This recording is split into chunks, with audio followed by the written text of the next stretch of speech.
Hello बच्चों, तो आज हम लोग बात करने वाले हैं प्रश्नावली 8.1 का क्वेश्चन नंबर 10। बोला है त्रिभुज पी क्यू आर में जिसका कोण क्यू समकोण है P R plus Q R equal to 25 centimetre और P Q equal to 5 centimetre है, तो साइन पी कॉस पी और टेन पी का मान ज्ञात कीजिए। तो हम यहाँ पे एक त्रिभुज ले लेते हैं यहाँ पे, जिसमें देखिएगा तो क्यू क्या है जी, समकोण। तो यहाँ पे क्यू, अब यहाँ पे बचा पी, यहाँ पे आर, कोई दिक्कत। ये वाला कितना है जी, 90 डिग्री। पी क्यू का मान कितना दिया है जी, 5। पी क्यू है कितना, ये हो गया आपका 5 सेंटीमीटर। आपका P R plus Q R का मान 25 दिया है। तो यहाँ पर हल करते हैं। हल दिया है उसको पहले लिख लीजिए। दिया है, क्या दिया है जी, P Q equal to 5 centimetre और P R plus Q R का मान दिया है 25। तो यहाँ से हम पी आर का मान निकाल सकते हैं। पी आर कितना हो जाएगा जी, 25। ये क्यू आर प्लस में इधर जाएगा तो माइनस में हो जाएगा, ठीक है, कोई दिक्कत नहीं। तो चलिए अब आते हैं पाइथागोरस प्रमेय से। कहाँ से जी, पाइथागोरस प्रमेय से। पाइथागोरस प्रमेय क्या होता है जी, कर्ण का स्क्वायर यानी एच का स्क्वायर इक्वल टू पी का स्क्वायर प्लस बी का स्क्वायर, यही होता है ना। तो यहाँ पे देखिएगा कर्ण कौन हो जाएगा, आपका हो जाएगा पी आर, यही ना है जी कर्ण। तो हो जाएगा पी आर का होल स्क्वायर।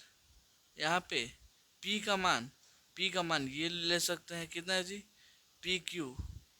तो पी क्यू का क्या हो जाएगा जी, यहाँ पे इतना पी क्यू का होल स्क्वायर प्लस बचा क्या, ये क्यू आर, कितना जी, क्यू आर। चलिए हो जाएगा क्यू आर का होल स्क्वायर, ठीक है, कोई दिक्कत नहीं। और हम पी आर के जगह पे हम इतना लिख सकते हैं 25 माइनस क्यू आर। तो यहाँ पे हो जाएगा 25 माइनस क्यू आर का होल स्क्वायर, ठीक है। यहाँ पे पी क्यू का होल स्क्वायर चल रहा है, तो पी क्यू का मान कितना है, 5। तो 5 का क्या हो जाएगा, होल स्क्वायर।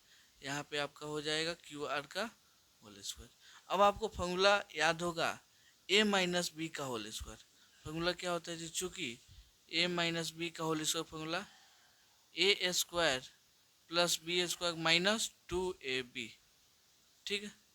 तो यहाँ पे ए का होल स्क्वायर यानी 25 का होल स्क्वायर प्लस बी का होल स्क्वायर यानी क्यू आर का होल स्क्वायर माइनस 2, ए का मान 25, बी का मान क्यू आर इक्वल टू 5 का होल स्क्वायर 25 और क्यू आर का whole square Q R square, ठीक है।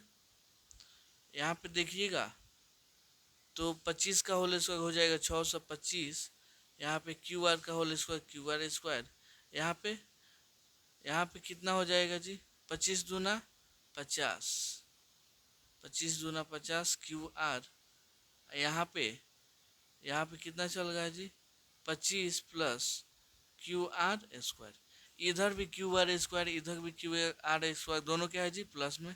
तो ये दोनों हो जाएगा कैंसिल, क्योंकि अगर ये उधर जाएगा तो क्या होगा, माइनस में। तो सेम में सेम जाएगा 0।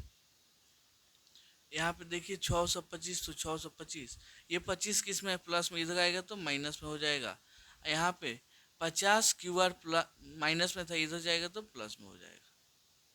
625 में से 25 क्यों गया तो कितना बचेगा, 600। यहाँ पे क्यू आर का मान निकालना है तो 600, ये 25 गुणा में था, इधर आ गया तो भाग में। यहाँ पे क्यू आर, एक जीरो से एक जीरो खत्म, आप 5 एकम 5 12 25 60। आपका यहाँ पे क्यू आर का मान कितना आ गया जी, क्यू आर का मान आ गया 12 सेंटीमीटर। तो यहाँ से हम अब पी आर का मान निकाल सकते हैं। पी आर का कितना लिखे जी, P R equal to 25 minus Q R. तो यहाँ पे पी आर हो जाएगा 25 और क्यू आर की जगह पे कितना 12। तो पी आर का मान कितना आ गया जी, 13 सेंटीमीटर। त्रिभुज के तीनों भुजा का मान आ गया। यहाँ पे पी क्यू का मान दिया है 5 सेंटीमीटर, यहाँ पे आपके क्यू आर का मान कितना आ गया 12, यहाँ पे पी आर का मान 13, ठीक है, कोई दिक्कत नहीं है। अब हम इसको हम हल करते हैं, ध्यान से देखिएगा। ध्यान से यहाँ पे हम हल करते हैं। यहाँ पे हमको साइन पी का हल करना है। साइन पी तो फॉर्मूला क्या होता है जी, पी बटा में एच यानी लंब बटा में कर्ण। तो साइन पी मतलब थीटा ये वाला लेंगे तो लंब कौन होगा, लंब हो जाएगा ये, कर्ण हो जाएगा ये, आधार हो जाएगा ये। ठीक है, कोई दिक्कत नहीं। तो लंब कितना 12 और कर्ण कितना 13, तो यही इसका हो जाएगा आंसर। अब आते हैं कॉस पी पे। कॉस पी का फॉर्मूला क्या होता है जी, बी बटा में एच। बी बटा में एच, थीटा क्या है जी, पी ही है तो उसमें कोई दिक्कत नहीं है। बी का मान मतलब आधार का मान कितना 5, एच का मान 13, तो ये हो जाएगा इसका आंसर। अब आपका बचा 10p। 10p का मान p बटा में b, यही ना होता है।